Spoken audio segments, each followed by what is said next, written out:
Hello student, मैं Jitendra sir. आज मैं आपको कराने जा रहा हूं 20 बहुविकल्पीय प्रश्न। और 20 बहुविकल्पीय प्रश्नों का ये होगा हमारा क्या, पार्ट 3। ठीक है। इससे पहले मैं आपको दो पार्ट करा चुका हूं। पहले पार्ट में जो कराए थे मैंने 50 बहुविकल्पीय प्रश्न कराए थे, और दूसरे में जो कराए थे वो 20 बहुविकल्पीय प्रश्न कराए थे। अब हम तीसरा पार्ट लेकर आए हैं, और तीसरे पार्ट में मैं आपको क्वेश्चन कराने जा रहा हूं 20 बहुविकल्पीय प्रश्न। ठीक है भाई, शुरुआत करते हैं। शुरुआत क्या है, क्वेश्चन नंबर फर्स्ट क्या कह रहा है। यदि a बराबर हमें दिस दिया है और b बराबर ये दिया है, तो हमसे क्या पूछ रहा है, HCF निकालना है। क्या निकालना है, HCF। अब सबसे पहले HCF समझिए। HCF होता क्या है, HCF होता है हाईएस्ट कॉमन फैक्टर। मतलब इसमें ज्यादा से ज्यादा जो कॉमन है वो संख्या कौन कौन सी है। जैसे मैं यहां लिख लेता हूं, a बराबर दे रखा है मुझे 2 की पावर 6, 3 की पावर 3 और 5 की पावर 2। b बराबर दे रखा है 2 की पावर 3, 3 की पावर 4 और 5 की पावर 3, सॉरी 5 की पावर 1। इसमें हमसे पूछ रहा है कि HCF निकालना है। HCF का मतलब होता है हाईएस्ट कॉमन फैक्टर। अब मुझे देखना है इसमें हाईएस्ट होना चाहिए, मतलब बड़े से बड़ा नंबर होना चाहिए, और कॉमन संख्या होनी चाहिए। तो इसका जो HCF होगा A और B का, वो HCF क्या होगा। यहां से देखो दो में, इसमें से हाईएस्ट कौन सा है, तो हाईएस्ट में ध्यान रखना, हाईएस्ट भी होना चाहिए और कॉमन भी होना चाहिए। तो हाईएस्ट वैसे मेरे पास 6 है, लेकिन कॉमन क्या है, देखो इसमें 2 की पावर 3 है, 2 की पावर 6, लेकिन कॉमन होगा इसमें 2 की पावर 3। क्योंकि देखो 2 की पावर 3 इसमें भी है, 2 की पावर 3 इसमें, लेकिन 2 की पावर 6 इसमें नहीं है, इसलिए 2 की पावर 3 आएगा गुणा। इसमें कॉमन क्या है, तो इसमें होगा 3 की पावर 3 गुणा। इसमें कॉमन क्या बेटा, इसमें कॉमन 5। ठीक है। अब इनकी गुणा कर देंगे, या फिर गुणा नहीं करनी है, ऐसे देखना। तो देखो कौन सा ऑप्शन होगा, 2 की पावर 3, 3 की पावर 3 और 5, तो कौन सा ऑप्शन होगा, ऑप्शन नंबर ए। ठीक है। ये था हमारा फर्स्ट पार्ट, सॉरी पहला क्वेश्चन। आगे बढ़ते हैं, क्वेश्चन नंबर दूसरा। ठीक है, पहले दूसरे क्वेश्चन को आप निकालिए। इसके लिए मैं आपको 10 सेकंड देता हूं, निकालिए।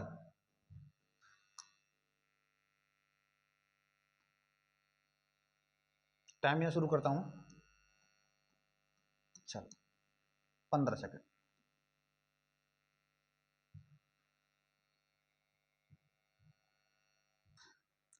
ऐसे अब हम निकालना 36 और 84 का क्या होगा, जल्दी बताओ क्या होगा।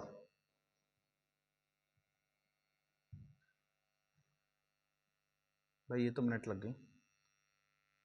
ठीक है, अब देखो जब अगर हमें एचसीएफ निकालना हो तो क्या करेंगे, हमें निकालना बेटा 36 का, और किसका निकालना है, 84 का।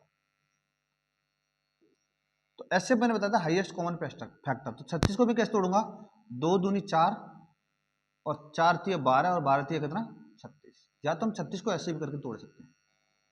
36 को जब हम ऐसे तोड़ेंगे तो ये भी ऐसे करके 2 से 18, 2 से 9 और 3 से 3 और 3 से कितना 1 आ गया। तो 2 2 3 थे, तो यही आएगा ना। 84 को तोड़ूंगा, तो 84 को पहले मैं 2 से तोड़ूंगा तो कितना आएगा 42। 42 को 2 से तोड़ूंगा तो कितना आएगा 21, और 21 को तोड़ूंगा 3 से, और 3 से कितने बार, ये 7। 7 से 21, 21 दूनी 42, 42 दूनी कितना होगा 84। इसमें मैं एचसीएफ निकालना, एचसीएफ का मतलब होता है सेम। अब देखो इसमें एक तो 2 सेम है, एक दूसरा 2 सेम है, और एक 3 सेम है। तो 2 तिया 6 और 6 दूनी 12, तो इसका जो एचसीएफ होगा वो बेटा कितना होगा 12। और ध्यान रखना जो 12 होगा, 12 से ये दोनों संख्या आपस में कटेंगे। 12 से दोनों संख्या क्या होंगे, आपस में कटेंगे। तो 12 से हमारा 36 भी कटेगा, और 12 से 84 भी कटेगा। 12 से 36 और 12 सत्ते 84। ठीक है, नोट करिए जल्दी। अब हम आगे बात करते हैं।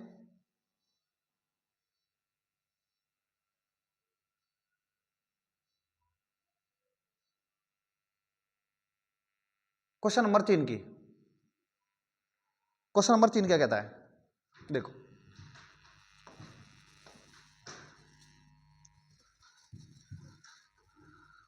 समझ कर, अंडूर 75 को सरलता रूप में लिखने पर क्या मिलेगा। मतलब ये कहना है अंडूर 75 को हमें सरलता रूप में लिखना है, तो क्या करना होता है सरलता रूप में लिखने के लिए, सबसे पहले मैं 75 को तोड़ूंगा बेटा। तो इसे मैं तोड़ूंगा पहले 3 से तोड़ेगा, 3 दूनी 6 और 3 पंजे 15। इसे तोड़ूंगा 5 से, 5 बार, और 5 से कितनी बार, 1 बार। ठीक है। तो अंडरूट 25 को सॉरी 75 को मैं कैसे तोड़ सकता हूँ, 3 गुणा 5 गुणा 5। तो मैंने बताया था जब अंडरूट में हमें कोई भी संख्या दी हो, अंडरूट में अगर कोई भी संख्या दी हो तो हम क्या करते हैं, अंडरूट में से उसको बाहर निकाल लेते हैं। किसको बाहर निकाल लेंगे, 5 को, जो सेम होगा। जो सेम नहीं होगा उसको हम कहाँ रख देंगे, अंडरूट। तो इसका जो सरलतम रूप होगा वो कितना होगा, 5 अंडरूट 3 होगा। तो 5 अंडरूट 3 कौन सा है, ऑप्शन नंबर ए। ये क्या होगा हमारा आंसर होगा। ठीक है, नोट करिए। अगला देखो, क्वेश्चन नंबर 4। यदि ए और बी शून्य के हैं तथा alpha plus beta alpha plus beta बराबर 8 और अल्फा इंटू बीटा बराबर 12, तो हमें बहुपद होगा। अब देखो ये चीज समझिए, यहां मुझे रखा है अल्फा प्लस बीटा का योग, मतलब मूलों का योग दिया है, मूलों का योग, और ये दिया मुझे मूलों का गुणनफल। तो मूलों का योग और मूलों का गुणनफल दिया हो तो उसके लिए एक फॉर्मूला होता है, जो मतलब बहुपद निकालने के लिए फॉर्मूला क्या होता है, एक्स स्क्वायर माइनस मूलों का योग, मूलों का योग इंटू में एक्स प्लस होता है बेटा मूलों का गुणनफल। क्या होता है, मूलों का गुणन। ठीक है, एक्स स्क्वायर माइनस मूलों का योग हमें कितना दिया बेटा, योग दिया हमें 8, तो यहाँ आ जाएगा 8 और एक्स प्लस मूलों का गुणनफल दिया है, गुणनफल दिया बेटा हमें 12, और यही क्या होगा हमारे इस क्वेश्चन का आंसर। अब इसका जो ऑप्शन आएगा वो कौन सा आएगा, ऑप्शन नंबर, अच्छा इसमें सी और डी सेम हो गया भाई, ठीक है ना, नहीं 8x, तो इसमें कोई ऑप्शन नहीं है भाई, थोड़ा सा मैं स्प्रिंट कर लेता है इसका, तो एक और ऑप्शन लगा लेना ई वाला, एक्स स्क्वायर माइनस का 8x प्लस का 12, या फिर ऐसा कर लीजिए यहाँ प्लस की जगह क्या कर लीजिए माइनस। ठीक है, तो ये जो आंसर होगा हमारा एक्स स्क्वायर माइनस का 8x और प्लस का कितना 12। ठीक है, अब हम आगे बात करते हैं क्वेश्चन नंबर 5। क्वेश्चन नंबर 5 क्या कहता है, x Q minus 2x square plus के एक्स माइनस 8 में x बराबर 2 एक शून्यक है, तो k का मान, हमसे ये कह रहा है कि x का मान 2 है यहाँ पर, मतलब x का एक शून्यक दे रखा है या फिर x का मान हमें 2 दे रखा है, तो किसका मान पूछ रहा है बेटा, k का मान पूछ रहा है। ध्यान रखना, अगर हमें एक मान दिया हो और k का मान पूछे तो इस x के मान को इस पूरे समीकरण में रख देंगे। x का मान कितना है 2, इस 2 को हम इस पूरे में रख देंगे, तो वहां से किसका मान आ जाएगा हमारे बेटा, k का मान आ जाएगा। कैसे, एक्स स्क्वायर माइनस का 2x स्क्वायर प्लस का kx माइनस का 8, और यहाँ बेटा बराबर 0 होगा, याद रखना x का मान 2 रख दीजिए, तो यहाँ बेटा 2 की पावर 3 माइनस 2 गुणा 2 की पावर 2 प्लस k गुणा x की जगह 2 और माइनस का, ठीक। जहाँ जहाँ मुझे x दिख रहा है वहाँ मैंने क्या रख दिया, 2 रख दिया। तो 2 की पावर 3 का मान होगा बेटा 8 माइनस 2 दिन 4 और 4 दिन कितना होगा 8 प्लस 2 की गुणा के में करूँगा तो कितना आ जाएगा 2 के और माइनस का 8 और बराबर बेटा कितना, एक प्लस का और एक माइनस का क्या हो गया, कट गया, तो यहाँ बचा बेटा 2 के, माइनस का उधर जाकर इसका हो जाएगा प्लस का, और ये कहाँ बन जाएगा नीचे। तो यहां से जो k का मान आ जाएगा बेटा, k का मान कितना आएगा 4, और 4 कौन सा, option number C is a right answer. ठीक है, आगे बढ़ते बेटा क्वेश्चन, ये था हमारा 5वां। देखो छठा क्वेश्चन, अगर मान लीजिए किसी को कोई भी क्वेश्चन करना हो तो एक बार वीडियो को पॉज करके आराम से क्वेश्चन कर लीजिए। अगला देखिए क्वेश्चन नंबर 6। क्वेश्चन नंबर 6 क्या कहता है, यदि x बराबर 10 तो x में कुल कितने गुणनखंड होंगे। देखिए भाई ये वाला इंपॉर्टेंट क्वेश्चन और अच्छा क्वेश्चन है, हमसे क्या पूछ रहा है, गुणनखंडों की संख्या। अगर कभी भी हमसे गुणनखंडों की संख्या पूछ ले, किसकी संख्या पूछ ले, गुणनखंडों की संख्या,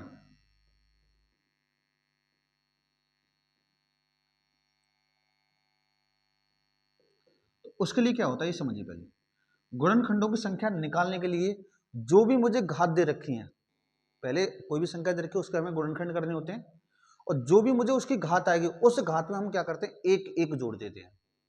जितनी भी घात होगी उनमें सब में एक एक जोड़ के गुणा कर देंगे सबको। जैसे मान लीजिए 4 है तो मैं यहाँ क्या करूंगा बेटा 4 प्लस 1 गुणा, यहाँ 3 है तो यहाँ करूंगा बेटा 3 प्लस 1, ऊपर कितना 2 है तो यहाँ करूंगा 2 प्लस 1, तो 4 और 1 5 गुणा 3 और 1 4 2 और 1 3, तो 4 पंजे 20 दिया 60 है।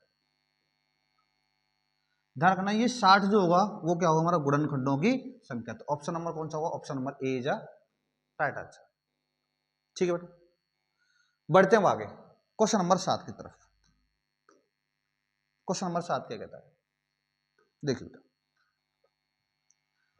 समीकरण 2x + 3y = 6 और 4x + 6y = 12 किस प्रकार के हैं? एकमात्र कोई हल नहीं। अच्छा, इसके लिए समझिए, तुमने तीसरे चैप्टर में पढ़ा होगा कि a1 अपॉन जो अनुपात पढ़ा होगा a1 अपॉन a2 बराबर b1 अपॉन b2 बराबर बेटा क्या होता है c1 अपॉन c2। इसमें हमारी 3 कंडीशन बनती थी। मतलब जो भी हमें रैखिक समीकरण दे रखा है, रैखिक समीकरण हम क्या करते थे, ए का मान निकालते थे, a1 का, b1 का, c1 का, 2 समीकरण थे तो दोनों के हम मान निकालते थे। उसके बाद फिर हम चेक करते थे कि ये समांतर होगा, संपाती होगा, या फिर क्या होगा बेटा प्रतिच्छेदित होगा। तो उसके लिए कंडीशन क्या थी, तो इसमें 3 कंडीशन बनती है। a1 अपॉन a2 बराबर b1 अपॉन b2 बराबर नहीं है c1 अपॉन c2।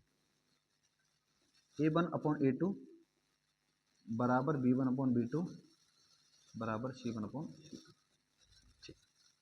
ये 3 कंडीशन बनती थी। क्या, अगर इनका तीनों का अनुपात बराबर है तो उसमें बेटा हम लगाते थे क्या, संपाती। क्या लगाते थे, संपाती। और संपाती के साथ हम लगाते थे इसके अनेक हल। क्या होता है बेटा, अनेक हल। अगर मान लीजिए इनका जो अनुपात होता है, अचर पद का जो रैखिक समीकरण होता है, इसमें हम एबीसी का मान निकाल के उनका जो अनुपात निकालते हैं, अगर अनुपात में ये कंडीशन बन जाए तीनों अनुपात आपस में बराबर हो तो उसे हम संपाती भी बोलते हैं और उसके अनेक हल होते हैं। अगर ये वाली कंडीशन आती है बेटा उसे हम बोलते हैं प्रतिच्छेदित। क्या बोलते हैं, सॉरी प्रतिच्छेदित, इसे बोलते हैं समांतर। क्या बोलते हैं इसे, समांतर। और समांतर के साथ इसका एक दूसरा और कंडीशन होती है, उसके लिए बोलते हैं कोई हल नहीं। क्या बोले बेटा, कोई हल नहीं। ये होगी हमारी 2 कंडीशन। तीसरी कंडीशन क्या होती है, अगर तीनों अलग अलग हों तो इसके लिए क्या होगा, ये होगा बेटा प्रतिच्छेदित। क्या होगा, प्रतिच्छेदित। ठीक है, और प्रतिच्छेदित के साथ ये होगा हमारा क्या, कोई एक हल, या फिर कह सकता हूं केवल एक हल। कोई एक हल या केवल एक हल, या अद्वितीय हल भी बोल सकते हैं हम इसे। कोई या फिर एक हल हो या अद्वितीय हल हो, बात एक ही है। अब मुझे ये दोनों चेक करने हैं, ये वाला समीकरण और ये वाला समीकरण, इन दोनों में से कौन सी कंडीशन बन रही है। जो कंडीशन बनेगी तो उसमें बोल दूंगा कि एकमात्र हल मतलब एक हल है, कोई हल नहीं, कोई हल के लिए ये वाली कंडीशन होगी, और अनंत हल के लिए अनेक हल ये वाली कंडीशन होगी। इन तीनों में से ध्यान रखना हमेशा कोई ना कोई एक कंडीशन जरूर बनेगी, एक ही बनेगी कंडीशन, ज्यादा नहीं बनेगी। ऐसा नहीं हो सकता कि 2 कंडीशन एक साथ बनना, हमेशा एक बनेगी। अब देखो कैसे, सबसे पहले मैं इस पहले समीकरण से बेटा ए निकाल रहा हूं मैं a1 का मान। तो पहले समीकरण से a1 का मान होगा 2 और b1 का मान होगा बेटा 3 और c1 का मान होगा मेरे पास प्लस का, इधर आगे किसका हो जाता है माइनस का। ऐसे यहां से a2 का मान होगा पुत्र 4 और b2 का मान होगा मेरे पास 6, तो बेटा c2 का मान होगा कितना मेरे पास माइनस का 12, क्योंकि ये प्लस का बराबर से उधर लेके जाएंगे तो ये किसका हो जाएगा, माइनस का। अब मुझे निकालना है इनका अनुपात। देखो कैसे, a1 अपॉन a2 होता है ना, तो मैं यहां लिखूंगा पुत्र 2/4 बराबर 3/6 बराबर बेटा कितना होगा, माइनस का 6/12। काट पीट करो, 2 से कितना कटेगा बेटा 2 बार, 3 से कितना कटेगा ये 2 बार, और माइनस से माइनस कटेगा 6 से कितना कटेगा ये 2 बार। अब देखो यहाँ पर कौन सी कंडीशन बन रही है, पहली दूसरी या तीसरी, मतलब तीनों अनुपात बराबर है। तीनों अनुपात कैसे बेटा, बराबर। जब तीनों अनुपात बराबर हों तो उसके लिए हम संपाती बोलते हैं और क्या बोलते हैं, अनेक हल। अब देख लो इसमें से या तो एक संपाती ऑप्शन में होगा या अनेक हल होगा। तो संपाती तो नहीं है कोई, अनेक हल मतलब अनंत हल। तो अनंत हल कौन सा ऑप्शन है, ऑप्शन नंबर सी हमारा क्या होगा, राइट आंसर। अगर यहां पर मान लीजिए कि 1/2 equal to 1/2 equal to minus का 1/2 आ जाता, इसमें क्या है, 2 कंडीशन बराबर है लेकिन तीसरी कंडीशन बराबर नहीं है। जब 2 कंडीशन बराबर हो और तीसरी कंडीशन बराबर ना हो तो मैंने क्या बताया था, उसके लिए हम कोई हल नहीं, उसका हम एक भी हल नहीं कर सकते। तो इसमें हमारी दूसरी कंडीशन बनी। अगर ये वाली कंडीशन होती, यहां होता 5, तो कोई भी बराबर नहीं है। जब कोई भी बराबर नहीं होता तो हम क्या कर देंगे बेटा, कोई हल नहीं, सॉरी केवल एक हल, या फिर हम उसे क्या बोलते हैं, प्रतिच्छेदित। ठीक है, अच्छी तरह समझ में आ गया होगा। आगे बढ़ते हैं, क्वेश्चन नंबर 8 क्या कहता है, देखिए टेन थीटा बराबर 3/4 तो cos थीटा का मान ज्ञात कीजिए। अब देखो हमें यहाँ टेन थीटा का मान दे रखा है,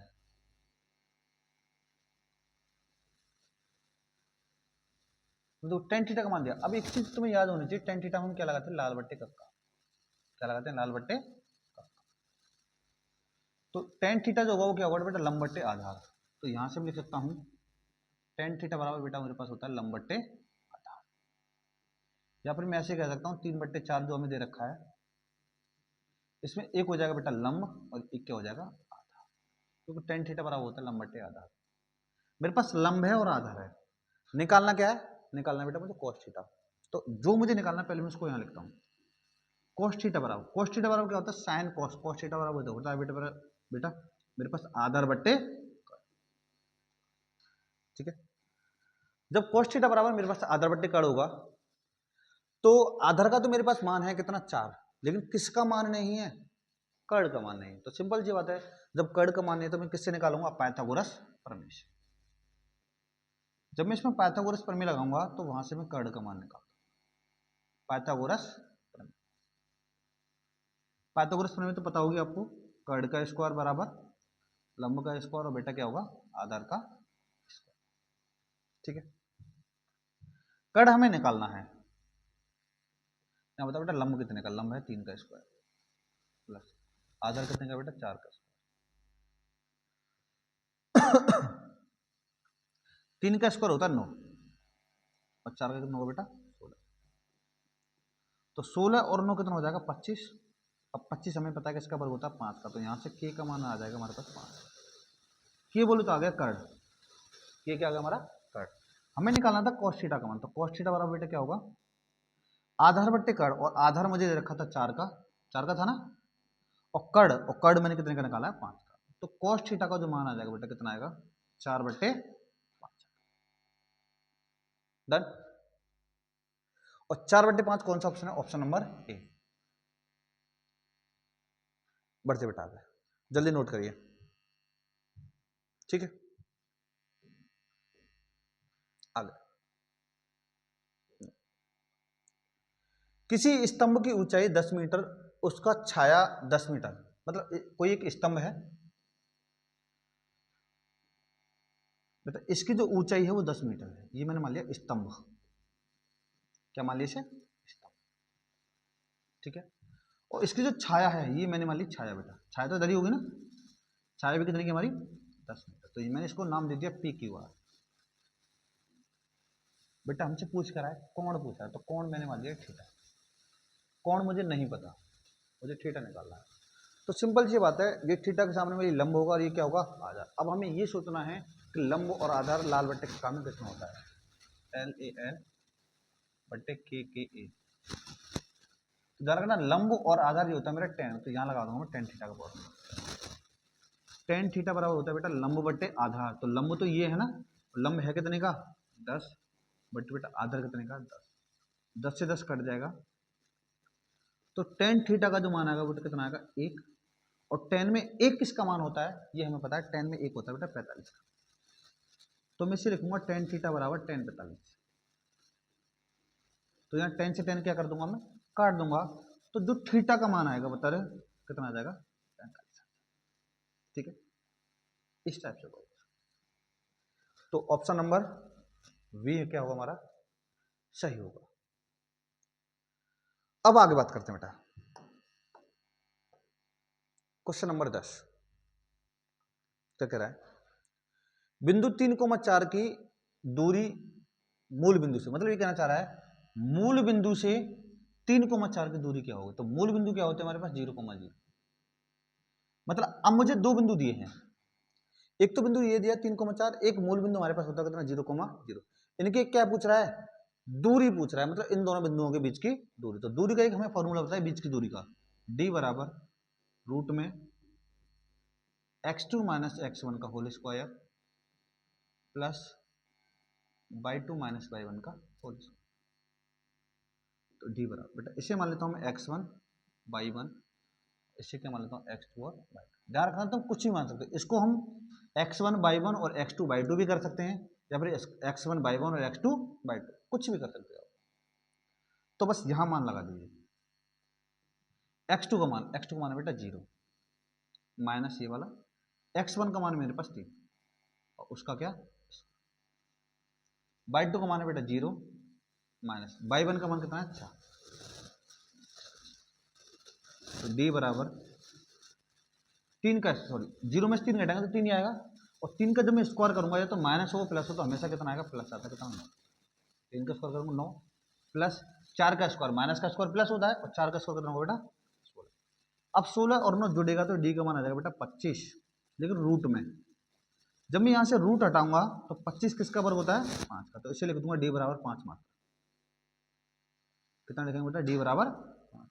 मतलब इन दोनों बिंदुओं के जो बीच की दूरी होगी वो कितनी होगी 5। ऑप्शन नंबर सी हमारा क्या होगा सही होगा। ठीक है, आगे बढ़ते बेटा क्वेश्चन नंबर 11 की तरफ। देखिए क्वेश्चन नंबर 11 की तरफ।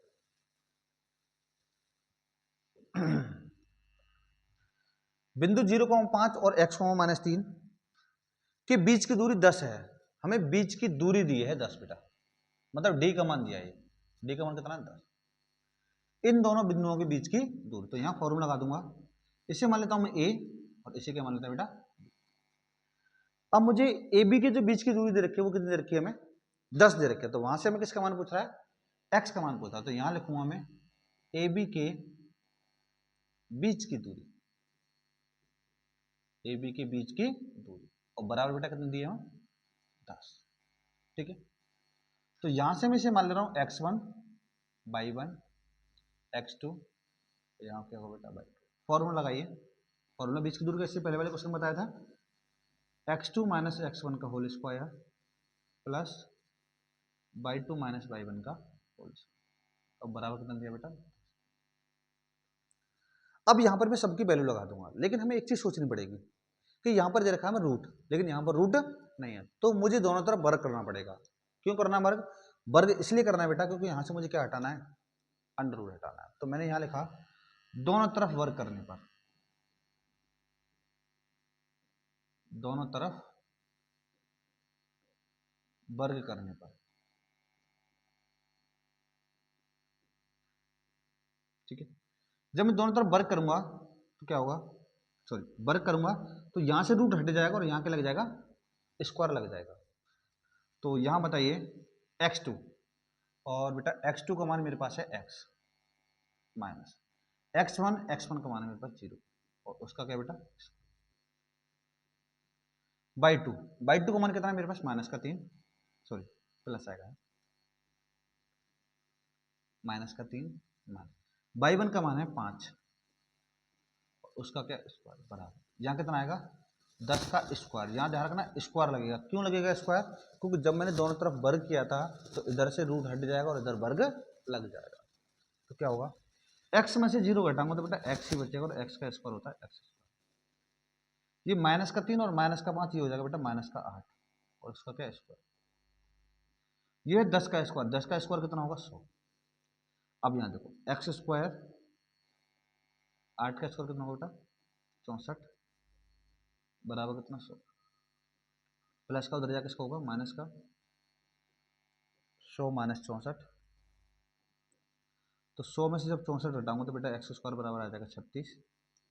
तो x स्क्वायर बराबर जो 36 आया, लेकिन मुझे चाहिए किसका मान x का मान, तो x का मान क्या करूंगा स्क्वायर हटाऊंगा इधर लगा दूंगा अंडर रूट, तो बेटा अंडर रूट में आ जाएगा कितना प्लस माइनस 6, स्क्वायर हटाते तो क्या आएगा प्लस माइनस 6, तो ध्यान रखना यहाँ पर हम प्लस माइनस ऐड कर लेंगे, तो x का जो मान होगा वो क्या होगा हमारा प्लस माइनस 6 होगा, और ऑप्शन नंबर कौन सा होगा वी इज राइट आंसर होगा।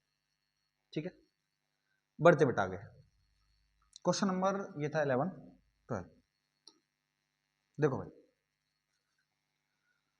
अगर आपको थोड़ा बहुत वीडियो अच्छा लगता है तो बेटा लाइक जरूर कर दिया करो, क्योंकि आप वीडियो देख जाते हो और लाइक कोई भी नहीं करता है, वही देखता हूं मैं 10-5 लाइक आते हैं पूरे वीडियो पर। ठीक है, तो एक बार लाइक कर लिया करो और सब्सक्राइब भी कर दिया करो, बोल ठीक है। अगर 4,-2 और -2,4 का मध्य बिंदु निकालिए, हमें क्या निकालना है मध्य बिंदु। तो हमारे पास एक मध्य बिंदु का फॉर्मूला होता है। मध्य बिंदु, मध्य बिंदु का मतलब होता है बिल्कुल बीच में। जैसे समझिए मैंने लिखा यहाँ 5 और यहाँ लिखा बेटा 11। इसका अगर मुझे मध्य बिंदु निकालना हो, मध्य मतलब इसके बीच में बिंदु कौन सा आएगा, उसके लिए हम क्या करते हैं 5 और 11 को जोड़ लेते हैं। 5 और 11 होता है बेटा 16 और 16 में हम 2 का भाग कर देंगे। कैसे? 5 + 11/2 तो ये जाएगा 16/2। जब 2 से 16 काटूंगा तो कितना आ जाएगा 8। मतलब इसका जो मध्य बिंदु होगा वो क्या होगा 8 होगा। अब मध्य बिंदु कैसे निकालते हैं, दोनों संख्याओं को जोड़ के बेटा उसका आधा कर देते हैं। क्या कर देते हैं उसका आधा। कैसे? मध्य बिंदु का जो फॉर्मूला होता है जिसे मैं m से लिख सकता हूँ, क्या होगा x1 + x2/2 y1 + y2/2। ठीक है, तो सबसे पहले मुझे किसका मान निकालना है, x1 का मान लगाना। तो x1 का मान देखिए, तो इसे मान लेता हूँ मैं x1 और इसे क्या y1। बेटा ये क्या होगा x2 और y2। ठीक है, तो अब यहां से ये बताइए मुझे, मेरे पास x1 का मान कितना है। तो x1 का मान है बेटा 4, तो यहां मैं रख दूंगा 4 प्लस x2 का मान कितना है, x2 का मान है मेरे पास -2, बट्टे में कितना है 2। ऐसे मैं y वाला लगाऊंगा, y वाले का क्या है -2 प्लस y2 का मान बेटा कितना है 4 बट्टे कितना, बस जोड़ दो घटा दो, क्या आएगा 4 प्लस माइनस तो घटेगा ना, क्योंकि ये प्लस माइनस माइनस हो जाएगा। 4 में से 2 घटाए तो, जहां भी 4 में से 2 घटाए तो 2 से 2 काटूंगा तो बेटा कितना आ जाएगा 1,1। और 1,1 कौन सा ऑप्शन है, option number A is a right answer. A हमारा क्या होगा इसका सही होगा। ध्यान रखना ये जो फॉर्मूला होता है ये होता है हमारा किसका, मध्य बिंदु का। आगे बात करते हैं बेटा,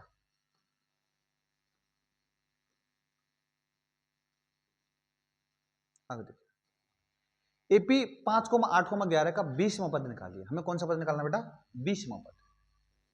तो ध्यान रखना किसी भी एपी का अगर हमें पद निकालना हो कोई सा भी, तो उसके लिए फॉर्मूला होता है ए एन बराबर ए प्लस एन माइनस 1 × या फिर हम डायरेक्ट भी कर सकते हैं। 20वां पद होता है हमारे पास a + 19d, या तुम इस फॉर्मूले से किसी से भी कर लो, कोई दिक्कत नहीं। तो सबसे पहले मुझे यहां से निकालना बेटा a का मान। तो a का मान कितना आएगा, a का मान आएगा 5। अच्छा क्यों निकालना है हमें a का मान, क्योंकि मेरे पास फॉर्मूला है ये, तो मुझे इन सब का मान चाहिए, a का चाहिए, n का चाहिए और d का चाहिए। तो a का तो मान आ गया 5, किसका और निकालना बेटा, d का। अब d हम कैसे निकालते हैं, d हमको पता है a2 - 7 करते हैं।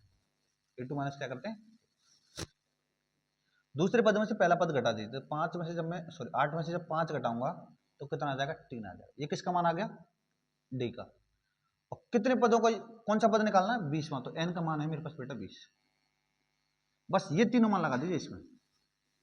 ए एन बराबर ए का मान है बेटा 5 प्लस एन का मान, और एन का मान दिया बेटा 20 -1 और डी का मान कितना है, डी का मान बेटा 3। सॉल्व कर तो आएगा 19 × 3, 19 × 57 होता है, और 57 और 5 बेटा कितना आ जाएगा हमारे पास 62 आ जाएगा। तो 62 यही का होगा हमारे इस क्वेश्चन का आंसर होगा। ऑप्शन नंबर ए इज क्या होगा राइट आंसर होगा, मतलब ए ऑप्शन सही होगा हमारा। ठीक है, बढ़ते बेटा आगे। ये था हमारा क्वेश्चन नंबर 13। आगे बढ़ते बेटा 14। एपी में तीसरा पद 14 है और 7वां पद 30 है। एपी का जो तीसरा पद है बेटा क्या होता है, A3। तीसरा पद A3 मानेंगे ना, कितना है 14, और 7वां पद होता है बेटा A7। कितना दे रखा है 7वां पद, 7वां पद दे रखा है बेटा 30। तो हमसे डी का मान पूछ रहा है, किसका पूछ रहा है, डी का। तो पहले ये समझिए तीसरा पद जो होता है हमारा क्या होता है, तीसरा पद होता है हमारे पास a + 2d।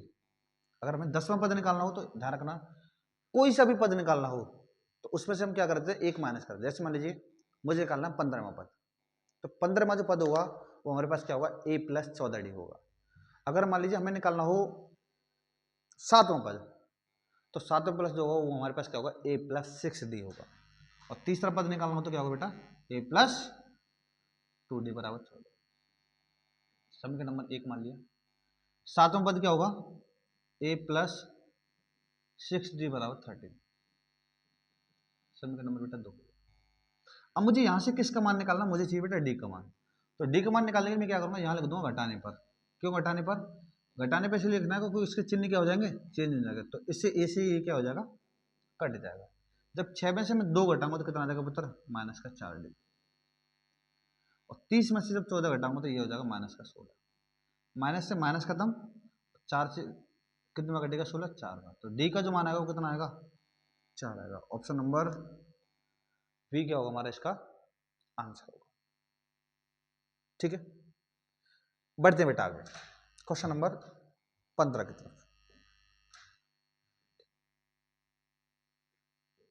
क्या कह रहा है, पाइथागोरस प्रमेय किस प्रकार लागू होता है, किस पर लागू होता है, सॉरी, पाइथागोरस प्रमेय किस पर लागू होता है? ध्यान रखना, पाइथागोरस जो प्रमेय लागू होता है वो किस पर होता है, समकोण त्रिभुज पर। समकोण त्रिभुज क्या होता है, जिसमें किसी भी त्रिभुज का एक कोण कितने अंश का हो, 90 अंश का।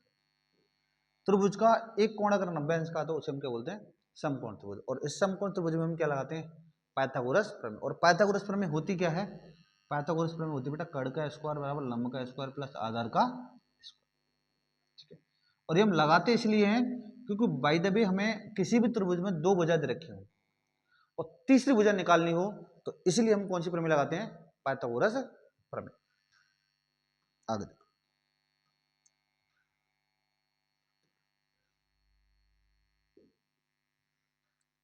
त्रिभुज का क्षेत्रफल 40 और आधार 16 है तो ऊंचाई ज्ञात करो। त्रिभुज का, सॉरी, यहां लिखना है बेटा समकोण त्रिभुज का क्षेत्रफल। किसका लिखना है, समकोण त्रिभुज का क्षेत्रफल हमें 40 दे रखा है और आधार दे रखा है 16, तो हमसे ऊंचाई पूछा है। ध्यान रखना, समकोण त्रिभुज का क्षेत्रफल का जो फॉर्मूला होता है, समकोण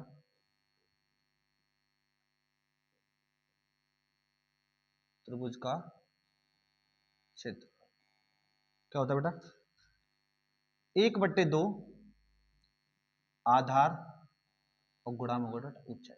तो ये होता है समकोण त्रिभुज का क्षेत्रफल। फॉर्मूला 1/2, उसको दोबारा लिख दे रहा हूं, आधार और गुणा कितना होता है बेटा, ऊंचाई।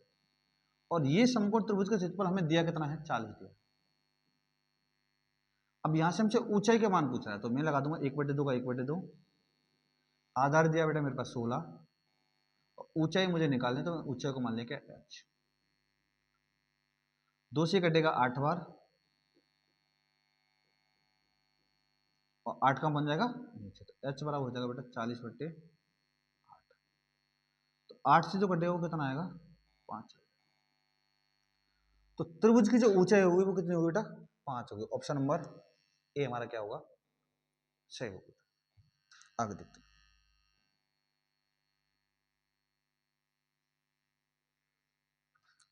ये कह रहा है डेटा 2, 3, 5, 6, 7 का माध्य क्या होगा, क्या निकालना हमें, माध्य निकालना बेटा। वैसे माध्य में डायरेक्ट भी बता सकते, इसका जो माध्य होगा वो कितना होगा, 4 होगा, बिल्कुल बीच में जो माध्य 4 है ना। अब माध्य निकालते कैसे बेटा, माध्य हम निकालने के लिए क्या करते हैं, जो भी हमें संख्या दे रखी उन सबको जोड़ते हैं और जितनी संख्या उसमें हम उतने का क्या कर देते हैं, भाग कर देते हैं। जैसे सभी संख्याओं का योग और बट्टे में होता कुल संख्या, बट्टे सभी संख्याओं को योग बट्टे कुल संख्या है कितनी, 5 है। 1, 2, 3, 4, 5 बस जोड़ दीजिए तो ये होगा बेटा 4, 5 और 3 8, 8 8 16 4 20, 20/5 और 5 से 20 को काटोगे तो कितना आ जाएगा, 4। तो ऑप्शन नंबर कौन सा होगा, ये हमारा क्या होगा, सही होगा। ठीक है, ध्यान रखना अगर माध्य निकालना हो तो क्या होता है फॉर्मूला, सभी संख्याओं को योग बट्टे कुल संख्या। तो यहां से हम जोड़ के आगे देखते, क्वेश्चन नंबर 18, 125 बराबर 5 की पावर n। तो अब क्या करना हमें, 125 की पावर 125 बराबर 5 की पावर n, तो n का मान पूछ रहा है, किसका मान पूछ रहा है, n का। तो मैं क्या करूंगा, 125 को तोड़ लूंगा भाई। किसको तोड़ देंगे, 125 को, 5 से 25, 5 से 5 और 5 से कितना, तो मैं 125 को कैसे लिख सकता हूं, 5 की पावर 3 बराबर 5 की पावर n। ध्यान रखना, बराबर में जब कभी भी आधार समान हो, बराबर में जब कभी क्या आधार समान हो तो घातों को बेटा हम बराबर रख देते, तो n का जो मान आएगा वो कितना आ जाएगा, 3 आ जाएगा। और 3 कौन सा, ऑप्शन नंबर बी हमारा सही आंसर। ठीक है, आगे देखो 19, वर्ग अंतराल 10 20 में 20 संख्या क्या कहलाती है? तो ध्यान रखना, अगर हमें कोई भी वर्ग अंतराल दे रखा है तो जो पहला होता है उसे हम बोलते हैं बेटा निम्न सीमा। क्या बोलते हैं उसे? निम्न सीमा। जो पहली वाली जो संख्या होती है या छोटी वाली संख्या, और दूसरी वाली होती है उसे बोलते हैं उच्च सीमा। उच्च सीमा। तो हमसे किसके बारे में पूछ रहा है? 20 के बारे में पूछ रहा है। 20 कौन सी होगी? उच्च सीमा। उच्च मतलब ऊपरी सीमा। ठीक है, आगे बढ़ते हैं। 20, ये इस वीडियो का ये लास्ट क्वेश्चन है। ठीक है, यदि दो संख्या ए और बी का एचसीएफ 12 और एलसीएम दे रखा, मतलब एलसीएम दे रखा और एचसीएफ दे रखा, तो हमसे क्या पूछ रहा है? ए क्रॉस बी। तो हमारे पास एक फॉर्मूला होता है बेटा, एलसीएम गुणा एचसीएफ,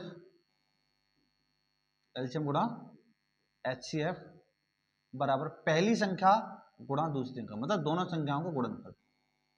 तो एलसीएम हमें दिया है बेटा 180 और एचसीएफ दिया है कितना? 12, और हमसे पूछ रहा है ए क्रॉस बी, मतलब दोनों संख्याओं को गुणनफल पूछ रहा है। तो मैंने इसको सेम का सेम लिख दिया, बस गुणा कर दीजिए भाई। 18 दूनी 36 का 6, 3 बचा, 18 का 18 3 21, कितना आएगा? 216। मतलब इन संख्याओं का जो गुणनफल आना चाहिए वो कितना आना चाहिए बेटा? 216। तो 216 कौन सा ऑप्शन है? गलत कर दिया मैंने? हाँ बेटा, 18 नहीं 180 है, तो यहाँ भी कितना कर दूंगा? 180। तो कितना है? 2160। 2160 कौन सा होगा? ऑप्शन नंबर सी हमारा क्या होगा? सही आंसर। ठीक है, ये थी हमारी भाई 20 क्वेश्चनों की एक छोटी सी वीडियो। अगर आपको वीडियो अच्छी लगी हो तो बेटा चैनल को सब्सक्राइब जरूर करें और लाइक करना ना भूलें। ठीक है, मिलते हैं फिर अगली वीडियो में। अब मैं कराने वाला हूं इसको आपको पार्ट नंबर 4। ठीक है, तो जब तक के लिए धन्यवाद।